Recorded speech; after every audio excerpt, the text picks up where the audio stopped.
My name is Devin Walls. I'm an artist, a designer, fabricator, and you're in the studio with me right now. So when I usually come into the studio, depending on what the things are that I'm working on, I try to get some kind of idea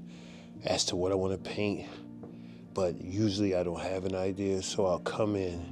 and whatever the canvas says, whatever the color says, whatever oil pastels or whatever the medium I'm using says to me is initially what I do, you know. So right now I'm working on a series of paintings which are going to Aston Mills for a gallery exhibit that they have coming up called Vibrance. And for that, I wanted to play around with some edgy street textures, but also mix a little bit of modern and contemporary art into it at the same time. So you'll see some of the colors and some of the shapes will be reminiscent of the 1960s, 1970s era, you know, a painting that you could see in a mod home, but you could also see it being in a garage or a warehouse space, or you could see it kind of detailed on the outside of a wall in an urban neighborhood. So I wanted to give the collector or the buyer who takes this home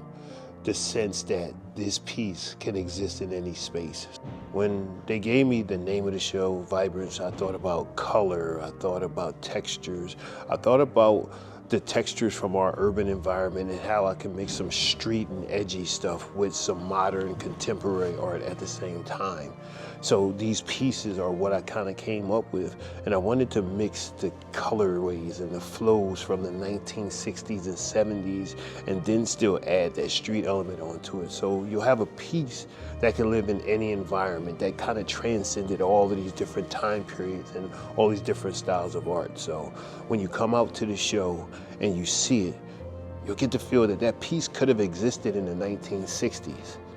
but it was also done in the year 2025. And that's what I want the buyers, the collectors, the audience, and all of the people to walk away with, that this is vibrant, it's somewhere from the past, but it still stands right here in the present.